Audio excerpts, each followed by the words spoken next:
ఒక మంచి కార్యం చేయడానికి ఒక స్త్రీ తెగించినప్పుడు ప్రభు ఆమెకు తోడుగా ఉన్నాడని మనకు అర్థమవుతుంది. దేవునికి స్తోత్రం. Don't get discourage by the remarks of the people. నేనేమంటున్నానంటే, నీ వ్యక్తిత్వాన్ని నువ్వు చక్కగా కట్టుకోవాలి, నీ కుటుంబాన్ని చక్కగా నీ నియంత్రణలో ఉంచుకోవాలి. దేవుని శక్తి తోడుగా ఉండి ప్రభు కొరకు ఘన విజయాలు సాధించడానికి ఏనాడు నీవు వెనకంజ వేయకూడదు. దేవునికి స్తోత్రం. హల్లెలూయా.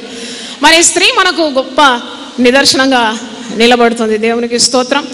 మరి చాలామంది పౌలు చెప్పిన మాటను మాటి మాటికి చెప్పి స్త్రీలను ఉక్కు పాదంతో అణిచివేస్తున్నారు. అందుకే లేపాడేమో నన్ను దేవుడు. దేవునికి స్తోత్రం. హల్లెలూయా. నువ్వు చెప్పు అంటున్నాడు. నువ్వు చెప్పు, ఐ లవ్ విమెన్. నువ్వు చెప్పు, నేను స్త్రీలను ప్రేమిస్తున్నాను. నువ్వు చెప్పు, స్త్రీలను నేను అభిషేకించి ఉన్నాను. నువ్వు చెప్పు, స్త్రీలు దేవుని కొరకు ఘన విజయాలు సాధిస్తారని మాటి మాటి ప్రభువు నాతో మాట్లాడుతున్నాడు. అప్పుడు నేను కూడా అన్నాను, మరి పౌలు అన్నాడు కదా దేవా మౌనంగా ఉండమన్నప్పుడు వెంటనే పరిశుద్ధాత్ముడు నాకు చక్కగా దేవుని వాక్యాన్ని అర్థం చేసినాడు. నేను కొన్ని రీసెర్చ్ బుక్స్ పెట్టుకొని చదివినాను. పండితులు ఏమంటున్నారు, దేవుని జ్ఞానం కలిగిన వారు ఏమంటున్నారు, ఎందుకు పేతురే అంటున్నాడు పౌలు యొక్క మాటలను వీరు అపార్థము చేసుకున్నారని. 2వ పేతురు గ్రంథం ఒకసారి తీయండి. ఇక్కడ పేతురు భక్తుడు అంటున్నాడు, కొందరు సహోదరుడైన పౌలు చెప్పిన మాటలను అపార్థం చేసుకున్నారు. 2వ పేతురు గ్రంథం 3వ అధ్యాయము 15, 16 చదివితే అపోస్తలుడైన పేతురే అంటున్నాడు పౌలు మాటలు అపార్థం చేయబడిందని. 15 చూడండి. మరియు మన ప్రభు యొక్క దీర్ఘశాంతము రక్షణార్థమైందని ఎంచుకోండి. అలాగూ మన ప్రియ సహోదరుడైన పౌలు కూడా తనకు అనుగ్రహింపబడిన జ్ఞానం చొప్పున మీకు రాసి ఉన్నాడు. తనకు ఎంత జ్ఞానము అనుగ్రహింపబడిందో అంత మట్టుకు ఆయన రాసి ఉన్నాడు. వీటిని గురించి తన పత్రికలన్నింటిలోనూ బోధించున్నాడు. అయితే వాటిలో కొన్ని సంగతులు గ్రహించుటకు కష్టమైనవి. వీటిని విద్యావిహీనులను అస్థిరులైన వారు తక్కిన లేఖనములను అపార్థము చేసినట్లు తమ స్వకీయ నాశనమునకు అపార్థము చేయు. పౌలు స్త్రీలను మౌనంగా ఉండమన్నాడు. అందుకే 2012 సంవత్సరాలు మౌనంగా ఉండాలి, మౌనంగా ఉండాలి, మౌనంగా ఉండాలి అనే బోధ, ఆ బోధ అనుసరిస్తున్నారు. చూడండి, నేను ఎప్పుడే చెప్పాను, ఒక పొలంలో కోత కోయడానికి స్త్రీలు పురుషులు వంగి ఏ విధంగా పంటను కోస్తున్నారు. ప్రభు అంటున్నాడు, కోత విస్తారంగా ఉంది, పనివారు కొద్దిగా ఉన్నారు. పురుషులను మాత్రం పిలవలేదు, స్త్రీలను కూడా పిలుచుకున్నాడు. మరి మౌనంగా ఉంటే పనులు ఎలాగవుతుంది? ఇంతకుముందే చెప్పినాను, ఎస్తేరు మౌనంగా ఉంటే యూదులందరూ నశించిపోయేది. దెబోరా మౌనంగా ఉంటే ఇశ్రాయేల్ అందరూ నశించిపోయేది. హుల్డా ప్రవక్తి మౌనంగా ఉంటే దేవుని యొక్క మర్మములను రాజులు గ్రహించలేకపోయేది. మిరియం మౌనంగా ఉంటే లక్షలాది జనాన్ని ఆరాధనలో నడిపించకపోయేది. ఇక్కడ మౌనంగా ఉండమని పౌలు అన్నప్పుడు దాని అర్థం ఏంటి? అది కొరింథీయులకు రాసినాడు.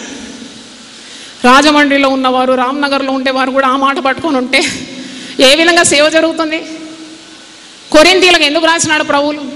తిమోతికి కూడా రాస్తున్నాడు. ఎందుకు అంటే ఆనాడు అనాగరికులైన స్త్రీలు, చాలామంది వేశ్య వృత్తి చేసే స్త్రీలు పౌలు యొక్క బోధకు మారు మనసు పొంది సంఘానికి చేర్చబడినారు. వారు మారినారు కానీ వారి నాగరికత మారలేదు, వారి సంస్కృతి మారలేదు. కనుక వారు సంఘంలో పౌలు బోధిస్తున్నప్పుడు బొబ్బలు పెట్టి గట్టిగా మాట్లాడేది అనమాట. వాళ్ళ పురుషులతో సైగలు చేసుకుంటూ గట్టిగా బొబ్బలు పెట్టి మాట్లాడేది. పౌలు యొక్క వాక్య ఆ సందేశానికి అభ్యంతరంగా ఉన్నప్పుడు అప్పుడు పౌలు అన్నాడు, స్త్రీలు మౌనంగా ఉండాలి. ఆనాడు ఆ పరిస్థితిలో సంఘానికి పౌలు ఇచ్చిన హెచ్చరిక, మీరు స్త్రీలు మౌనంగా ఉండండి, మీరు వెళ్ళి ఏదైనా మీకు తెలుసుకోవాలంటే మీ ఇంటి దగ్గర మీ పురుషులను అడిగి నేర్చుకోండి. పురుషులను అడిగి నేర్చుకోమన్నాడు. స్త్రీలు మౌనంగా ఉండాలి అంటే ఆనాడు ఆ పరిస్థితికి పౌలు అలా బోధించినాడు. అందరు పోయి పురుషులు ఇంటే నేర్చుకోవాలంటే పురుషులకు అంత జ్ఞానం ఉంది? అందరి పురుషులు అంత విద్యావంతుల, దేవుని వాక్యాన్ని తెలిసిన వారా? అబిగైలే ఒకవేళ ఇంటికి పోయి నాబాలను అడిగితే ఏం ఆత్మీయ సత్యాలు ఆమె బోధించేది? కనుక ఆనాడు నేర్పు లేని స్త్రీలకు పౌలు ఇచ్చిన ఉపదేశం ఈనాడు దేవుని ఆత్మచేత నింపబడి నేర్పు కలిగిన స్త్రీలు, సామర్థ్యం గల స్త్రీలు కూడా మౌనంగా ఉండి దేవుని పనులు చేయకుంటే పరలోక రాజ్యం ఎలా కట్టబడుతుంది? నేను ఎప్పుడు చెప్తాను, ఒక మీటింగ్ పెట్టినప్పుడు, ఒక ఉపవాస ప్రార్థన పెట్టినప్పుడు అధిక సంఖ్యలో ఎవరు వస్తారండి? గట్టిగా చెప్పండి, గట్టిగా చెప్పండి. ఎవరు వస్తారండి అధిక సంఖ్యలో? ఒక చిన్న కూడిక పెడితే అధిక సంఖ్యలో ఎవరు వస్తున్నారు? ఒక పెద్ద మహాసభ పెడితే ఎవరు వస్తున్నారు? నాకు అనిపిస్తుంది పరలోక రాజ్యంలో కూడా ఎక్కువ మంది ఉంటారు. దేవునికి స్తోత్రం, హల్లెలూయా. అంటే అంత ఆసక్తి స్త్రీల్లో మనం చూస్తున్నాం. ఆయన రూపంలో సృజింపబడిన, ఆయన ఊపిరి కలిగిన వారు, ఆయన ఆత్మను పొందుకున్న వారు, ఆయన పక్షపాతి కాడు, రక్షణకు పరిశుద్ధాత్మకు లింగ భేదం లేదు, సమంగా ఆయన శక్తిని మనకిస్తున్నాడు. కాబట్టి మౌనంగా ఉంటే నువ్వు ఎలాగో దేవుని రాజ్యం కడతావు? మౌనంగా ఉంటే సరిగ్గా అర్థం చేయాలి. అందుకే పేతురు అంటున్నాడు, పౌలు చెప్పిన మాటలను విద్యా విహీనులు, తెలివి తక్కువ వారు అపార్థం చేసుకున్నారు, వారు స్వకీయ నాశనము వారు కోరుకుంటున్నారు. కాబట్టి దేవా నీ వాక్యములోని మర్మములను గ్రహించుటకు నా కన్నులను నీవేం చేయాలి? తెరవాలి. హల్లెలూయా. నేర్పు లేని స్త్రీలు, అనాగరికులు, సంస్కృతి లేనివారు, వేశ్యావృత్తి నుండి సంఘానికి నూతనంగా చేర్చబడినవారు బొబ్బలు పెట్టి గట్టిగా మాట్లాడుతుంటే ఆయన వాక్యానికి అభ్యంతరంగా ఉన్నందుకు మీరు మౌనంగా ఉండండి, మౌనంగా ఉండమంటే, అప్పటి నుండి స్త్రీలు మౌనంగా ఉంటే మనం ఏ విధంగా ఆత్మలను సంపాదించగలం? దేవుడు నీకు సామర్థ్యాన్ని ఇచ్చినాడు, తలాంతులను ఇచ్చినాడు, వరాలను ఇచ్చినాడు. పరిశుద్ధాత్మ వరములకు ఏమైనా భేదం ఉందా? ఆ వరములు 9 కూడా పక్షపాతం లేకుండా స్త్రీలకు కూడా పొందుకుంటున్నారు కదా. ఫలము కూడా ప్రేమ, సంతోషం, సమాధానం, దీర్ఘశాంతం, విశ్వాసం, సాత్వికం, దయాళుత్వం, మంచి, ఇవన్నీ పురుషులకు స్త్రీలకు దేవుడు పక్షపాతం లేకుండా ఫలభరితమైన జీవితాన్ని ఆత్మ ద్వారా అనుగ్రహిస్తున్నాడు కదా. కాబట్టి ఈ మిథ్యలన్నీ పోవాలి. సత్యం మీరు తెలుసుకుంటారు, ఆ సత్యమే మిమ్మును స్వతంత్రులుగా చేస్తుంది. చప్పట్లు కొట్టి దేవుని స్తుతించండి. You will know the truth and the truth will set you free. యోహాను సువార్త 8:32 యేసు ప్రభువే అన్నాడు స్వయంగా, మీరు సత్యం తెలుసుకుంటే ఆ సత్యం మీ కట్లన్నీ కూడా తెంపివేస్తుంది. మీరు సత్యం తెలుసుకున్న తర్వాత తిరిగి మీరు దాస్యం అనే కాడి కిందికి రాకూడదని గలతీలకు రాస్తూ పౌలు భక్తుడే అంటున్నాడు. గలతీ 5:1 ఉంది, ఈ స్వాతంత్రము దేవుడే మీకు అనుగ్రహించినాడు. కాబట్టి క్రీస్తునందు మీరు స్వతంత్రులుగా ఉన్నారు.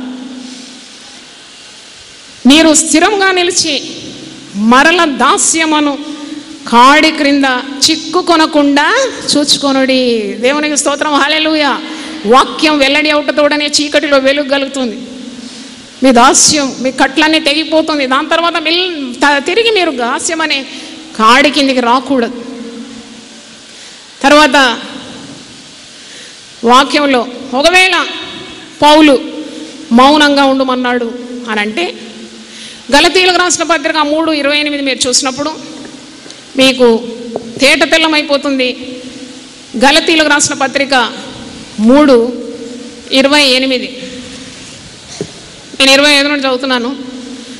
విశ్వాసం వెల్లడి ఆయను గనుక ఇక బాల శిక్షకుని క్రింద ఉండుము. యేసు క్రీస్తునందు మీరందరి విశ్వాసం వలన దేవుని కుమారులై ఉన్నారు. హల్లెలూయా. దేవుని కుమారులు అంటే దేవుని కుమార్తెల కుమారులందరూ కూడా. 6వ వచనం చూడండి. మీ కొరకు బహుగా ప్రయాసపడిన మరియకు వందనాలు. మరియ బహుగా ప్రయాసపడిందట. సేవలో ఎంతో కష్టపడిన ఆ మరియకు వందనాలు.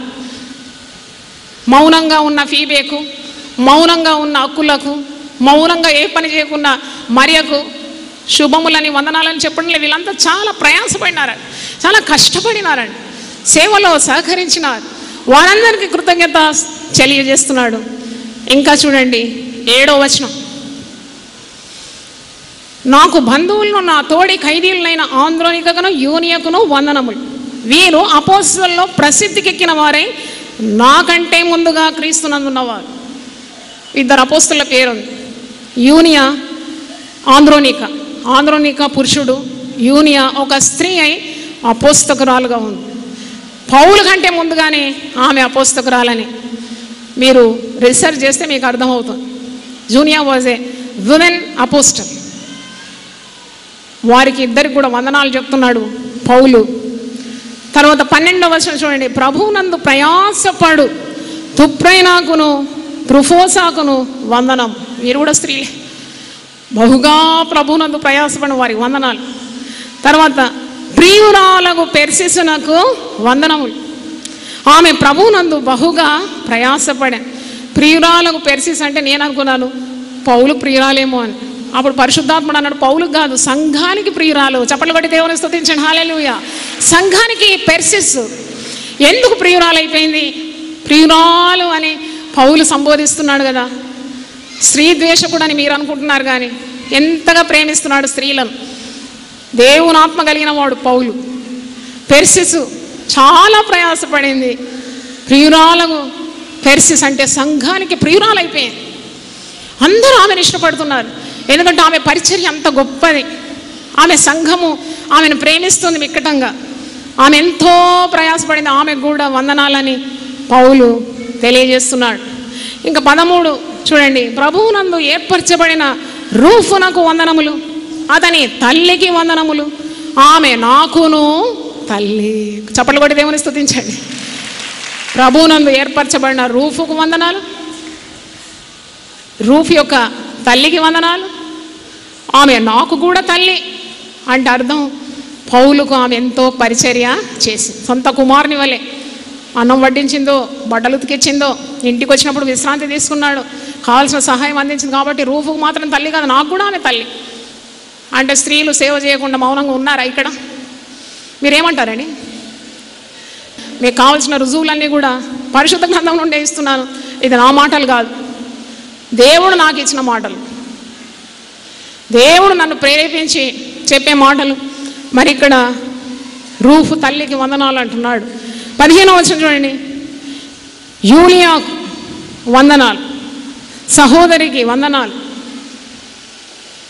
పవిత్రమైన ముద్దు పెట్టుకొని ఒకరికొకడు వందనములు చేయుడి. అంటే ఎంత ప్రేమగా, ఎంత ఆప్యాయంగా పౌలు ఈ పత్రిక శుభములు చెప్తూ, వందనాలు చెప్తూ, సేవలో ప్రయాసపడిన స్త్రీలందరినీ జ్ఞాపకం చేసుకుంటూ ఆయన ఈ యొక్క పత్రిక రాస్తూ ఉన్నాడు. పౌలు, శీలలు, లూకా, బర్నబా వీరందరూ మిషనరీ దండయాత్రలో ప్రయాసపడుతూ సేవ చేస్తున్నప్పుడు అపోస్తల కార్యం 16వ అధ్యాయంలో లుదియా అనే ఒక స్త్రీ వీరిని ఇంట చేర్చుకొని వారికి ఆతిథ్యం ఇచ్చింది. దేవుడు ఆమె హృదయాన్ని తెరిచినాడని అపోస్తల కార్యం 16వ అధ్యాయంలో చూస్తున్నాం. స్త్రీలు సేవ చేయకుంటే వీరికి పరిచర్య ఎవరు చేస్తారు? అపోస్తల కార్యం 16:14 చూడండి. అప్పుడు లూదియా అను దైవభక్తి గల ఒక స్త్రీ వినుచుండెను. ఆమె సామాన్యురాలు కాదు, షీజ్ అ బిజినెస్ ఉమెన్. ఆమె ఊదా రంగు పొడిని అమ్ము తుయతైర పట్టణస్త్రాలు. ప్రభు ఆమె హృదయం తెరిచిన గనుక పౌలు చెప్పిన మాటల యందు లక్ష్యముంచెను. ఆమెయు ఆమె ఇంటి వారును బాప్తిసం పొందినప్పుడు ఆమె, నేను ప్రభువునందు విశ్వాసం గలదానని మీరు ఎంచితే నా ఇంటికి వచ్చి ఉండడని వేడుకొని మమ్మను బలవంతము చేశాను. భక్తులను బలవంతం చేసి, రండి మా ఇంటికి రండి, విశ్రాంతి తీసుకోండి, మా ఇంటికి వచ్చి ప్రార్థన చేయండి. ఆమె ఒక వ్యాపారస్తురాలు, ఊదారంగు పొడి అమ్మే స్త్రీ. కానీ ఆమెలో మరి దేవుని ఆత్మ ఉన్నది. దేవుడు ఆమె కన్నులు తెరిచినాడు, హృదయాన్ని తెరిచినాడు, దైవ కార్యాలు చూస్తుంది, సేవలో పాలు పొందుతుంది, ఆతిథ్యం ఇస్తుంది. కనుక ఇలాంటి చురుకైన స్త్రీలు చాలామంది ఉన్నారు వాక్యంలో. పాత నిబంధన, క్రొత్త నిబంధన అందరూ, నాకైతే అందరూ స్త్రీలే కనబడుతున్నారు. దేవుడు వాడుకున్న స్త్రీలందరూ కొట్టొచ్చినట్టు కనబడుతున్నారు. అపోస్తల కార్యం 12:12లో మార్కు అను మారు పేరు గల యోహాను తల్లి అయిన మరియ గృహములో ప్రార్థన జరుగుతుండగా సంఖ్యల్లో ఉన్న పేతురు యొక్క సంఖ్యలు విడిపోయింది. సంఘము అంటే ఆనాడు సంఘం అంటే ఏంటి? కట్టడాలా? సంఘం అంటే విశ్వాసుల గుంపు మాత్రమే. ఆదిమ సంఘము కొందరు స్త్రీలు నడిపించే కూడికల్లోనే సంఘం పుట్టింది. మరియ గృహంలో సంఘం ఉన్నది. పేతురు సంఖ్యలో ఉన్నప్పుడు సంఘము అత్యాసక్తితో ప్రార్థన చేసిందంటే, సంఘం అంటే ఏదో పెద్ద భవనం కాదు, ఆ మరియ గృహంలో ప్రార్థనా కూడిక, విశ్వాసులు ప్రార్థన చేస్తున్నారు.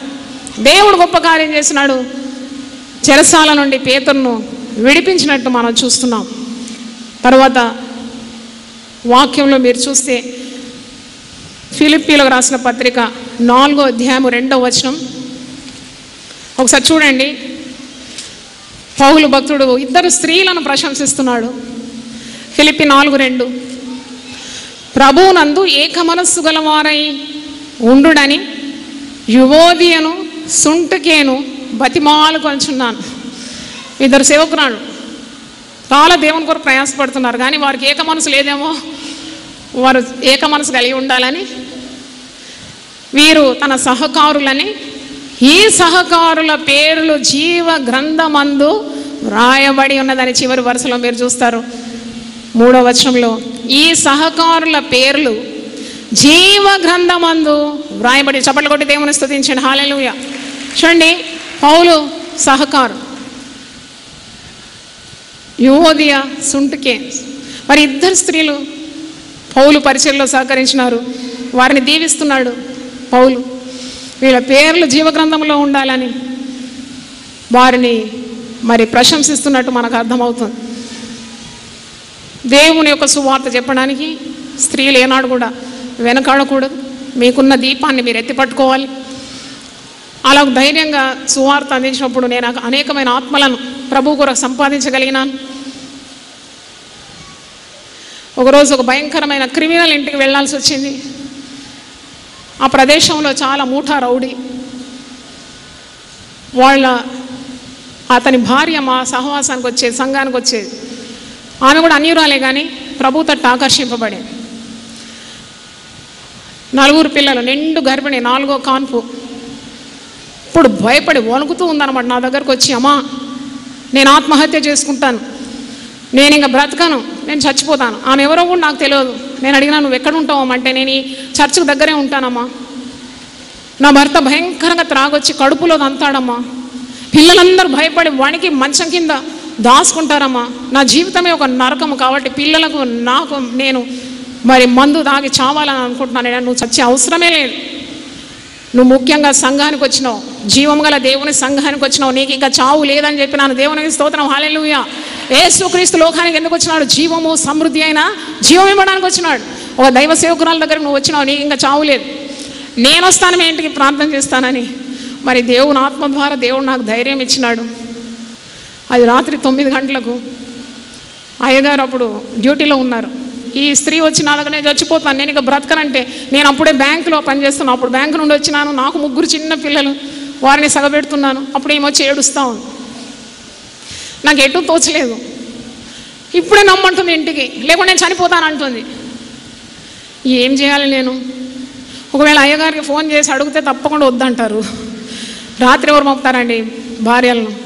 అది కూడా మంచివాడు కూడా కాడు.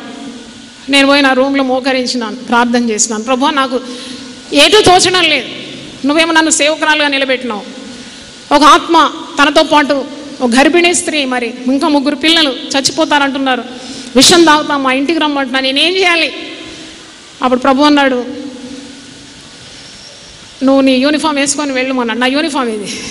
దేవుని స్తోత్రం. హల్లెలూయా. బ్యాంకుకేమో మంచి రంగురంగులుగా వెళ్ళేదాన్ని, కానీ దేవుని సేవ అన్నప్పుడు మరి ఇలాగే నేను డ్రెస్ చేసుకోవాలని దేవుడు నాకు ప్రేరేపించినాడు.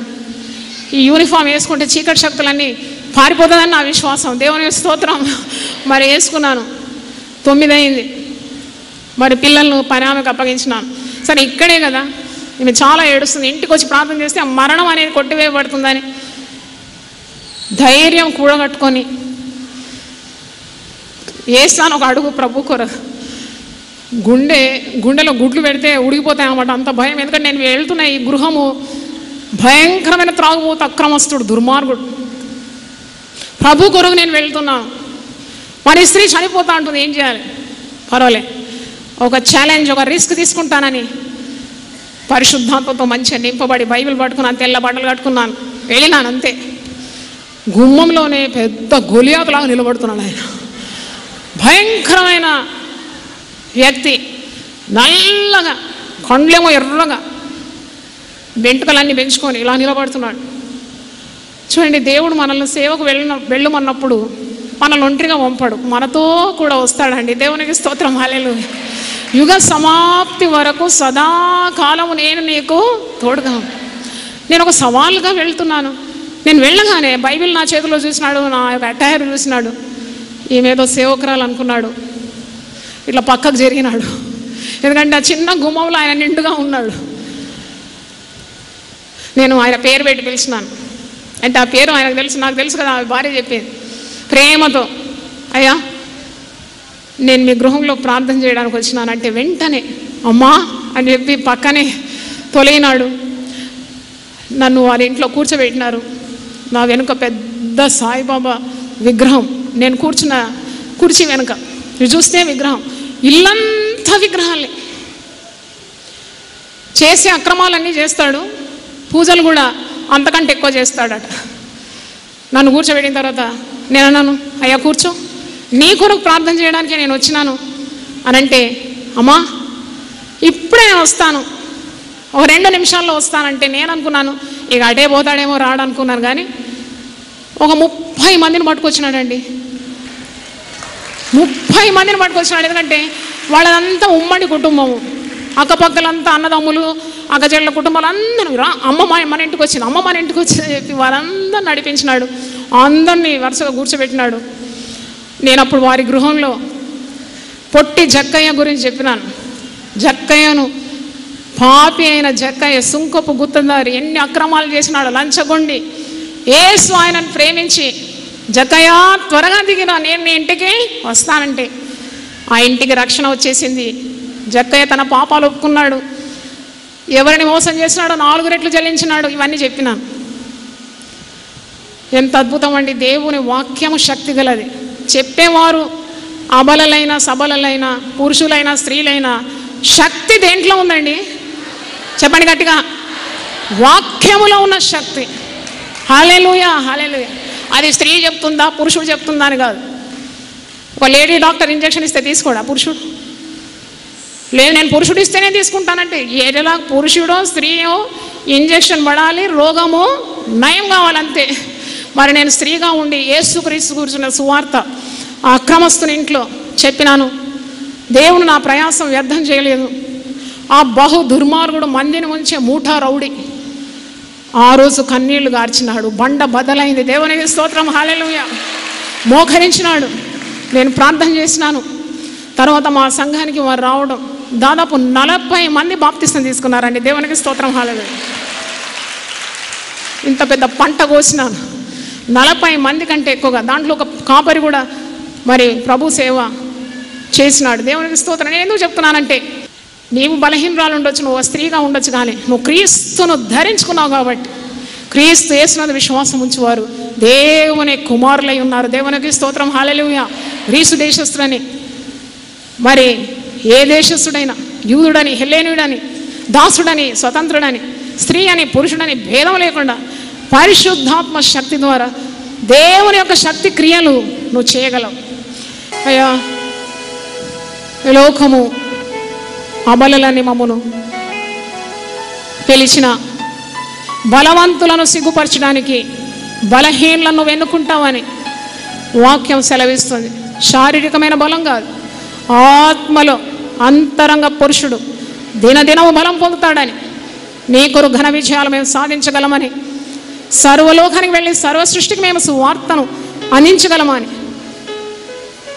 ప్రభువా మమ్మును స్త్రీలని లోకమించిన మాలోక పురుషుడు ఉన్నాడని, యేసు ప్రభువే మా హృదయాన్ని ఏలుతున్నాడని, మాకు నూతన జీవితం ఇచ్చి, నూతన జీవాన్ని ఇచ్చి, మమ్మను ఆత్మతో నింపి తప్పకుండా తన రాజ్యాన్ని కట్టడానికి మాకున్న తలాంతులు, వరాలు, ఫలాలు ఇవన్నీ కూడా రాజ్య వ్యాప్తి కొరకు వాడుకోగలననే గొప్ప విశ్వాసం ఈరోజు వాక్యం ద్వారా మాకు తెలియజేసిన వందనాలు చెల్లిస్తున్నాను.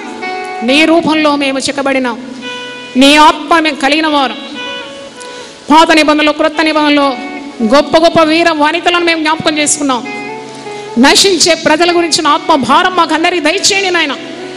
ఎంతోమంది నశించిపోతున్నారు, వారికి సువార్త అందించడానికి నిలుచున్న ప్రతి స్త్రీని మీరు వాడుకోమని, టీవీ ద్వారా దేవుని వాక్యాన్ని వింటున్న స్త్రీని కూడా, స్త్రీలను మీరు వాడుకోమని ప్రార్థన చేస్తున్నాను. ప్రభు మాట సెలవిస్తున్నాడు, దాన్ని ప్రకటించు స్త్రీలు గొప్ప సైన్యంగా ఉన్నారని. అవును ప్రభువా, నువ్వు స్త్రీలను ప్రేమిస్తున్నావు, స్త్రీల కొరకు ప్రత్యేకమైన ప్రణాళిక ఉద్దేశం కలిగి ఉన్నావు. వారిని తప్పకుండా నీ ఆత్మతో నింపి వాడుకుంటావు. ప్రతి ఒక్కరి మీద నీ హస్తం ఉంచండి, నీ పరిశుద్ధాత్మ బలాన్ని వారి దయచేయండి. వారి వ్యక్తిగత జీవితం కట్టుకోవాలి, వారి కుటుంబాలు కట్టుకోవాలి, వారి సంఘాన్ని వారు కట్టుకోవాలి, పరలోక రాజ్యాన్ని కూడా కట్టాలి. తప్పకుండా నువ్వు వాడుకుంటావు కాబట్టి పరిశుద్ధాత్మ శక్తిని, ఆత్మను కుమ్మరించమని ప్రార్థన చేస్తున్నాను. వారి శరీరాలకు కావాల్సిన ఆరోగ్య బలం దయచేయండి. వారి భర్తలను, పిల్లలను ఆశీర్వదించండి. వారి ప్రార్థనలు మీరు జయము దయచేయండి. వారి శరీర రుగ్మతలన్నింటిని విడుదల దయచేయండి. వారి ఆశయాలు, ఆశలు, వారి సేవలు మీరు దీవించమని, ఫలభరితంగా ఉండడానికి కృప దయచేయమని యేసు నామములో అడిగి వేడుకుంటున్నాను తండ్రి. ఆమేన్, ఆమేన్, హల్లెలూయా. 3 సార్లు ఆమేన్ చెప్దామా? ఆమేన్, ఆమేన్, ఆమేన్.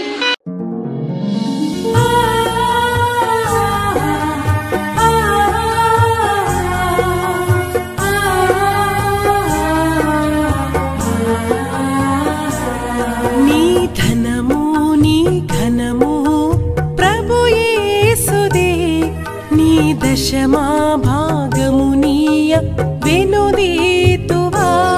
నీ ధనము నీ ఘనము ప్రభు యేసుదే, నీ దశమా భాగమునీయ వెనుదీతువా. ధరలోన ధనధాన్యములనీయగా కరుణించి కాపాడి రక్షింపగా. ధరలోన ధనధాన్యములనీయగా కరుణించి కాపాడి రక్షింపగా. పరలోకనాదుండు నీకీయగా మరి యేసు కొరకీయ వెనుదీతువా. పరలోకనాథుండు నీకీయగా మరి యేసు కొరకీయ వెనుదీతువా. నీ ధనము నీ ఘనము ప్రభు యేసుదే, నీ దశమా భాగమునీయ వెనుదీతు.